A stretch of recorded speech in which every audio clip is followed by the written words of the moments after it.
warahmatullahi wabarakatuh. Nama saya Diana Fazira. Di sini saya akan menjawab atau menjelaskan pertanyaan dari mid semester. Yang pertama yaitu pengertian dari sosiologi pendidikan. Pengertian sosiologi pendidikan secara umum adalah kajian sosiologis yang mempelajari hubungan antar masyarakat, interaksi sosial dalam paradigma pendidikan. Artinya, dalam sosiologi pendidikan ada hubungan pengajaran, pelatihan, pengetahuan dalam perubahan sosial dalam masyarakat. Sosiologi pendidikan adalah salah satu ilmu sosiologi yang khusus atau memiliki peranan atau pengertian dan konsep yang berbeda dari ilmu sosiologi pembangunan dan sosiologi politik. Adapun pengertian menurut para ahli yang pertama yaitu Francis Brown mendefinisikan sosiologi pendidikan adalah disiplin ilmu pengetahuan yang diajarkan dalam analisa lingkungan budaya, individu dan nuansa pendidikan. Artinya seluruh aspek budaya, sosial dalam dan pendidikan dijadikan satu dalam prosedur ini. Dan juga kedua, menurut Nasution, sosiologi pendidikan artinya ialah ilmu pengetahuan dan pelajari tentang proses pendidikan dalam mengendalikan perkembangan kelompok atau individu agar lebih baik dari sebelumnya yang terjadi. Adapun latar belakang dari sosiologi pendidikan. Seperti kita tahu, perubahan sosial sangat cepat meliputi berbagai bidang kehidupan dan merupakan masalah bagi semua institusi sosial seperti industri, agama, perekonomian, pemerintahan, keluarga, dan perkumpulan dalam pendidikan. Adapun latar belakangnya yang pertama yaitu pada abad ke-20, sosiologi mempunyai peranan penting dalam pemikiran. Sebagai akibatnya timbullah sosiologi pendidikan. Kedua, dalam buku Dictionary of Sociology disebutkan bahwa sosiologi pendidikan adalah sosiologi yang diterapkan untuk memecahkan masalah-masalah pendidikan. Adalah sosiologi yang dikhususkan bertugas menjadi struktur dan dinamika proses pendidikan. 3. Latar belakang timbulnya sosiologi pendidikan dapat diterapkan sebagai berikut, yaitu masyarakat ini mengalami perubahan yang cepat. Perubahan yang cepat itu membentuk suatu kultural ini yang menimbulkan masalah-masalah sosial dalam masyarakat. Masalah-masalah sosial ini diambil di dalam dunia pendidikan, lembaga-lembaga pendidikan tidak mampu mengatasinya. Kemudian ahli-ahli sosiologi menyumbangkan pemikiran-pemikirannya untuk memecahkan masalah sosial itu. Maka lahirlah sosiologi pendidikan.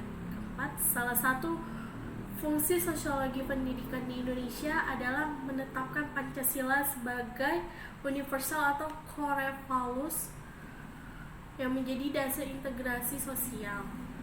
Yang kelima, educational sociology of education dan foundation of education.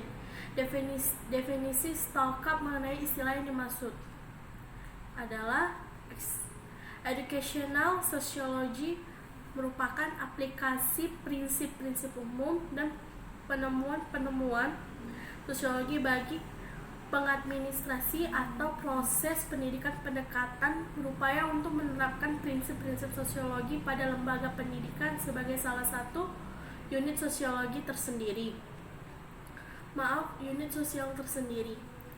Sociology of education merupakan suatu analisis terhadap proses sosial yang berlangsung dalam lembaga pendidikan, tekanan dan wilayah telaahnya pada lembaga pendidikan itu tersendiri. Foundation of Education merupakan suatu bidang telaah yang lazimnya mencakup sejarah, filsafat, sosiologi pendidikan. Yang keenam, kajian Sociology of Education. Perlu kita ketahui, kerangka umum sosiologi pendidikan sebenarnya itu bukanlah barang baru. Beberapa tahun yang lalu, Angel telah menerapkan definisi sahih dan berguna mengenal bidang ilmu itu. Dia memberikan suatu posisi bahwa ahli education of sociology harus benar-benar seorang asli menspesialisasikan pikiran dan penelitiannya pada proses-proses pendidikan. Dengan demikian, Education of Sociology merupakan ilmu pengetahuan murni, suatu cabang dari sosiologi. Dikatakan bahwa ia lebih suka pendekatannya memandang sistem pendidikan sebagai sumber data yang analisis, bukannya sebagai suatu yang dianggap sebagai lazimnya dalam Education of Sociology.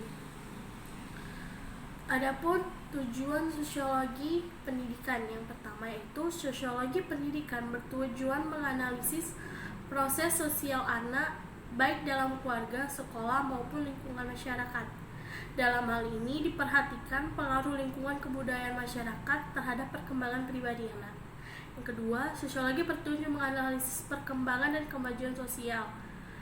Banyak orang yang beranggapan bahwa seseorang yang memiliki ijazah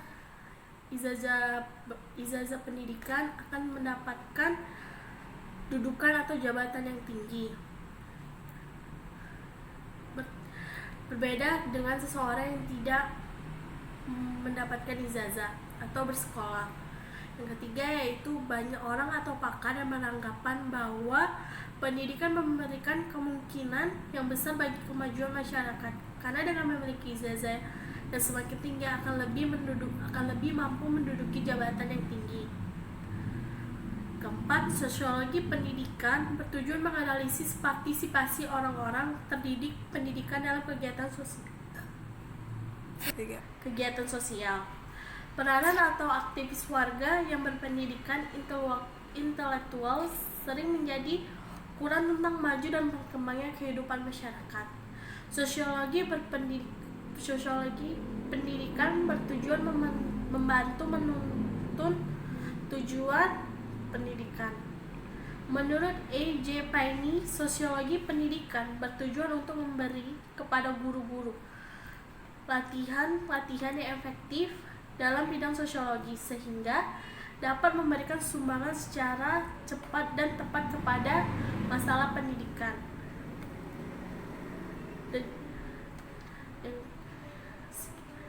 Untuk tentang sosiologi pendidikan selanjutnya itu tentang masalah COVID-19. Saat ini kita sedang mengalami pandemi COVID-19 sehingga pemerintah membuat aturan tentang social distancing yang merupakan membatasi diri.